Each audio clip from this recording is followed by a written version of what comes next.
My name is Beatriz Vidondo and I work at the Veterinary Public Health Institute at the University of Bern in Switzerland. The title of my talk is Early Warning of Infectious Disease Outbreaks in Cattle Transport Networks. And this work is a collaboration of different institutes across Europe in Germany, France, Ireland and Switzerland.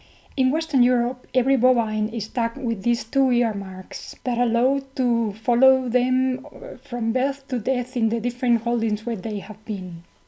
In Switzerland, we have around 20,000 active farms per month and around 6,000 summering holdings that become active in spring and autumn when the animals have been taken up to the Alps and down to the valleys again to spend the winter. Here the grey area is the small number of active markets.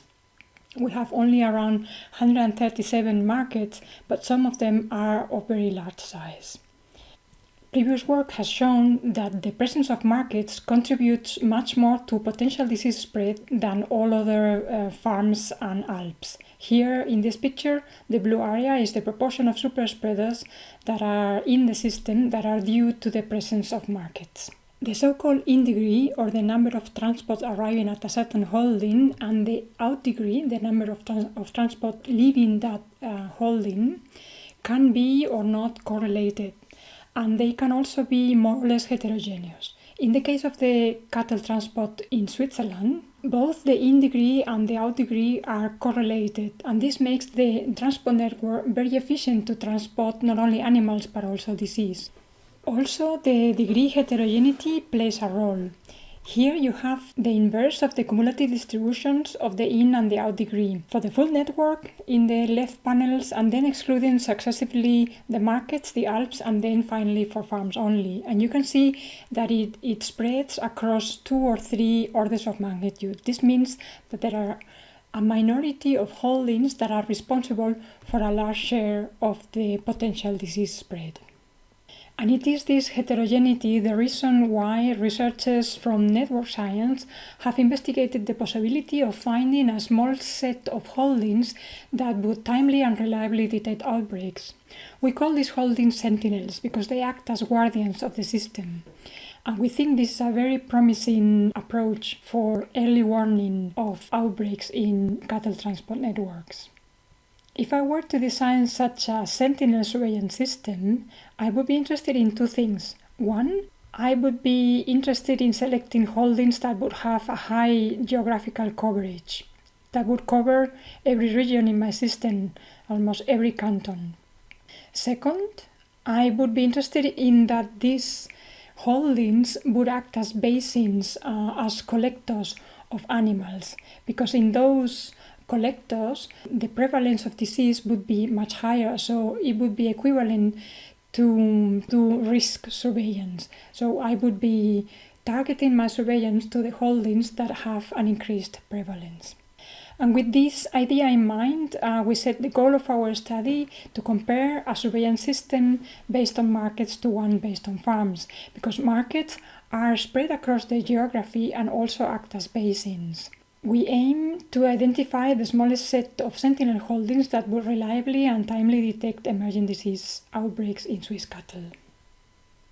Instead of using a detailed disease-specific model, we aim to a proof of concept with a simplistic approach. We use a data-driven approach and simulate outbreaks with a simple SIR model on real network data. We select both farms and markets as sentinels by ranking them according to the largest sums of degrees and/or vulnerability. This one defined as the in component or the set of nodes from which a particular node can be infected. Both in terms of the number of transports and number of animals transported, markets are responsible for a large share of the total traffic in spite of being in low numbers. Here, the markets as red circles and the rest of the holdings as green triangles in our 4 times time series.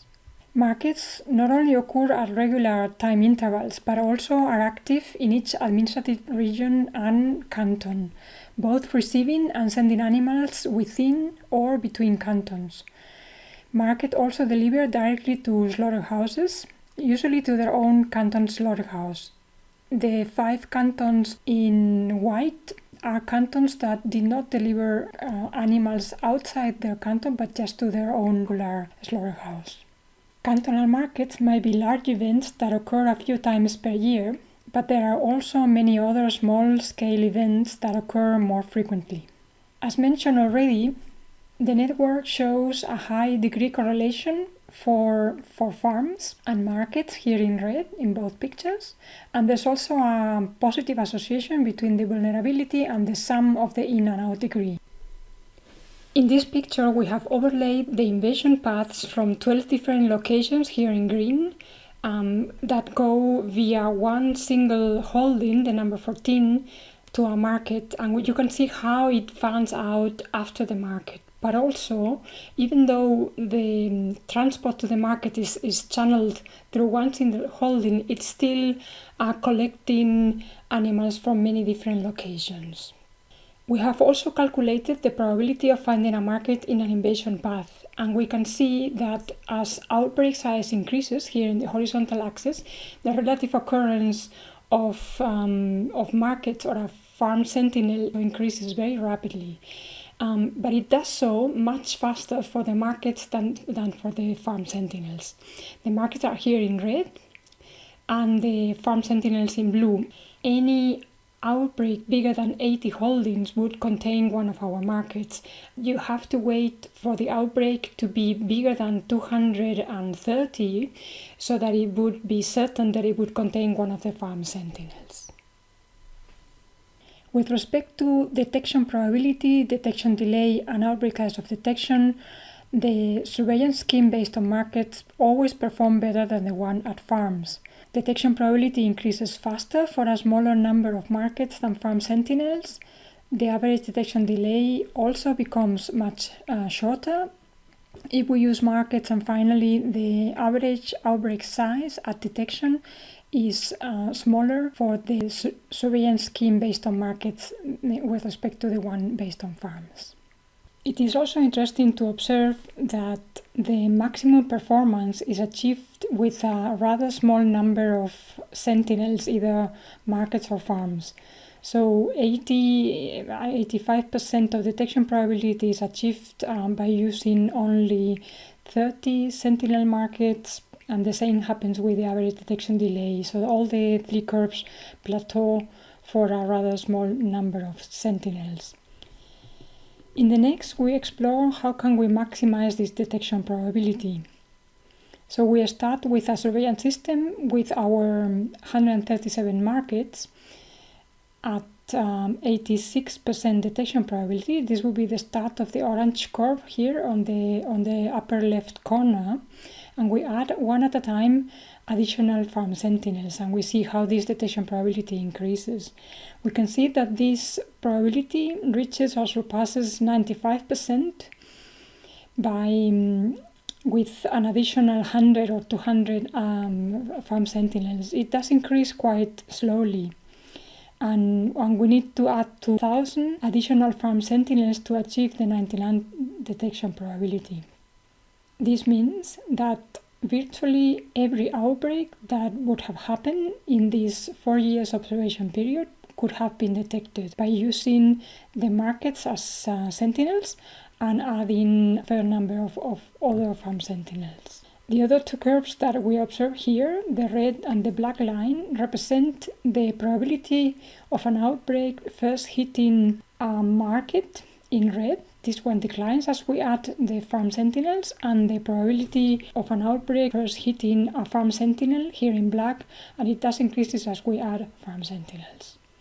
These two probabilities become equal at around 50% for both, with a system that would use 137 markets and 240 farm sentinels. But as you can see, you could design a surveillance system based on maybe 100 markets and 100 farms, and this would achieve quite decent detection probability. In conclusion, the design of animal surveillance systems greatly benefits from the use of existing abundant and detailed animal transport data, especially in the case of this highly dynamic cattle transport network as the one we have in Switzerland. Sentinel surveillance approaches can be tailored to complement existing farm risk-based and also syndromic surveillance approaches. And with this, in the name of my co-authors, I thank you for your attention and wish you a nice day.